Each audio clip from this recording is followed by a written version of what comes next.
Hi, this is Leanne Mazzarelli on YouTube. Welcome to my channel. I'm just continuing a video that I started about self-esteem and aging and weight loss, or weight gain even.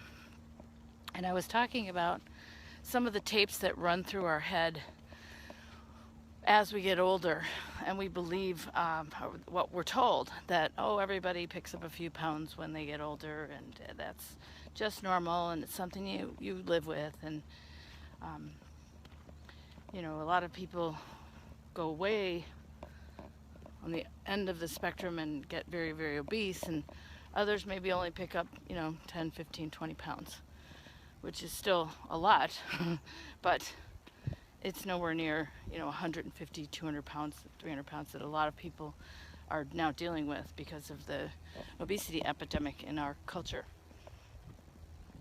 But what I'm talking to you about today is maybe addressing some of those tapes that run through our head and confirming whether or not you really feel that they're valid, or whether you've just resigned yourself to believing in them because it's a little bit easier to do, and it kind of lets you off the hook from having to get up and move around and maybe limit what you eat a little bit.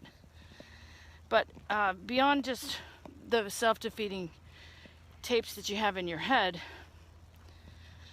there's also the problem of your self-esteem.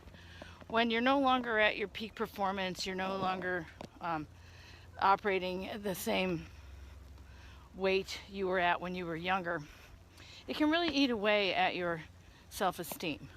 You look in the mirror, you don't see what you like. You look at your clothes closet, and your styles have changed, and your way of thinking about yourself has changed. Maybe you don't wear those cute fashions anymore because you don't think they're age appropriate. Or maybe you're content to just continue to let your belt out and have it, go further and further over or lower. You've seen people when their belt is like underneath their belly because they don't have a waistline anymore. And you catch your reflection in the mirror and you're like, wow, let's turn away. I don't want to look at that. Or you have a tape running through your head like, well, why are you even bothering to fix your hair? Nobody's looking at you anymore. You're an old woman, and leave the primping to the young kids. These are things that just run through your head because these are reinforced perceptions that you get from TV and you get from our culture. And even if they're not the way you feel about yourself, they can be very detrimental because they're running subconsciously in the back of your mind. And these come into play too when we're attempting to do something new, whether it's in business or it's in our fitness or in changing our perception of ourselves as successful and happy individuals. Now, this sort of sounds like I'm going to get on the train that says, oh, just be happy being fat and accept yourself as you are and stop there. And that's only half right, because if you're happy being overweight, if you're really, really happy being overweight, then there's nothing wrong with that for you. That might be your optimal weight. But if it doesn't make you happy and you don't like what you see and you feel like a shadow of your former self, then that's an indication that this is something that's important to you that you're not putting enough time and energy into. Just like if you're working in a job that you don't like and you really want to be an entrepreneur, that's an indication that this isn't really right for you and you're not putting enough time and energy into the things that will make you happy. So, just like starting your business, if you're starting a weight loss or a fitness program, it is important that you accept yourself the way you are now, because you're just starting on your journey. And you're just starting in your business, for example. These things parallel one another very closely. You can't just step out into your entrepreneurial endeavors and expect to turn into a multimillionaire overnight. There's things that you need to do. You need to set your goals and then reverse engineer how you're going to achieve them. because you didn't pick up all that weight overnight either. And you first need to believe that you can achieve the goal, and then set about doing things that will support the achievement of that goal. And it doesn't mean think small, and you can dream big. You can think of wanting to have back your, high school body, or have the body that you've never had. You can get it. There's nothing saying that you can't get it.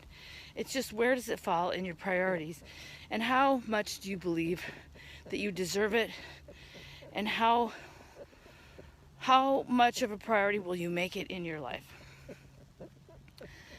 So does that mean that I have to work out for 5 hours every day, and I never have time to go to a job, and I live in the back of my camper or something like that, because I'm so consumed with achieving a fit body that I don't have time to work?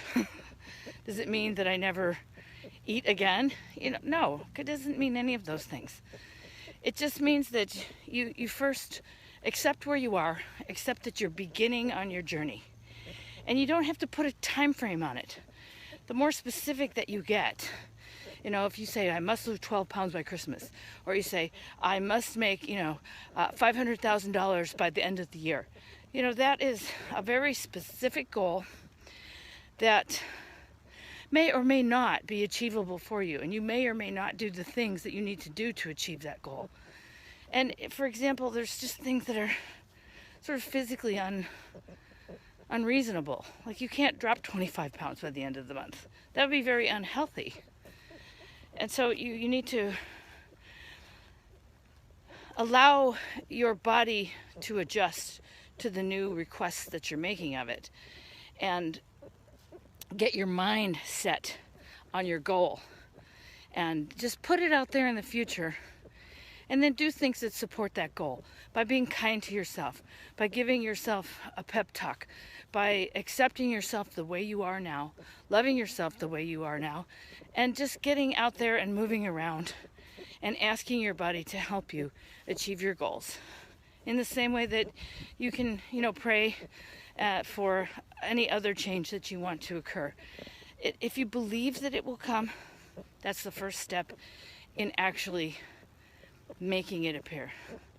So you can manifest these dreams and goals and visions that you have if you set yourself on the path to achieve them, and then do the things that you need to do to achieve them. If you're the kind of person who can eat Cheetos all day long and thrive, then eat Cheetos all day long. But if Cheetos are really not feeling right, if you really look into yourself and you go, is this really the right thing for me to be having? Maybe you need to just have a little bit of Cheetos and a lot of salad and raw food and clean food and not processed food and not fast food, and things that we've come to accept as part of our new lifestyle in the modern world here. But they aren't necessarily the best choices, and they are choices. So you could, make yourself a couple of egg sandwiches or egg white sandwiches the night before you go to work, and then heat them up. And if you need to eat them in the car because that's the only time you have, just eat them in the car, as opposed to going through a drive-through and having a bunch of processed food in your mouth. And then maybe eventually you can work it out so that you can wake up a little earlier and eat at home before you leave. Just checking the street. Or maybe take a walk and eat breakfast at 10 o'clock on your coffee break at work. After you've had a chance to rev up a little bit. I don't know, but whatever works for each person is individual. And that's the whole point, is that you need to stop listening to the tapes that other people have been putting in your head and start putting your own tapes in that are healthy, that believe in the success that you want to achieve. That tapes that put the power back in your court and give you hope and encouragement. And then the next thing you know, you're like me, you're up and you're walking. and your bucking convention that everybody has to get fat as they get older. That doesn't have to be the case for me. I may have a ways to go to take off some of those pounds that I accumulated when I was believing that stuff. But there's also been a time where, you know, in my mid 40s where I was quite slim. So I know it can be done. And I maintained that for 3, 4, 5 years. So it can be done. It's when you fall out of believing that it can be done that it isn't ever possible. That's the main point that I'm trying to make today. Believe that you can do it before you even try to do it. And then start. Just start small. You didn't get where you are all in one fell swoop. Things take time, but they don't have to take forever. And they'll never get anywhere if you don't believe they can. So that's the message. Whether it's business or weight loss, it's about believing you can do it and maintaining your self-esteem while you're trying. Don't give up. Don't ever give up. Forgive yourself for mistakes that you make, but pick it up and keep going. Okay? So with that, stay on the trail, get on the trail, stay on the trail, and you'd be amazed where the trail can leave you. Until next time, thanks for walking with me. This is Leanne Mazuret at YouTube, signing off.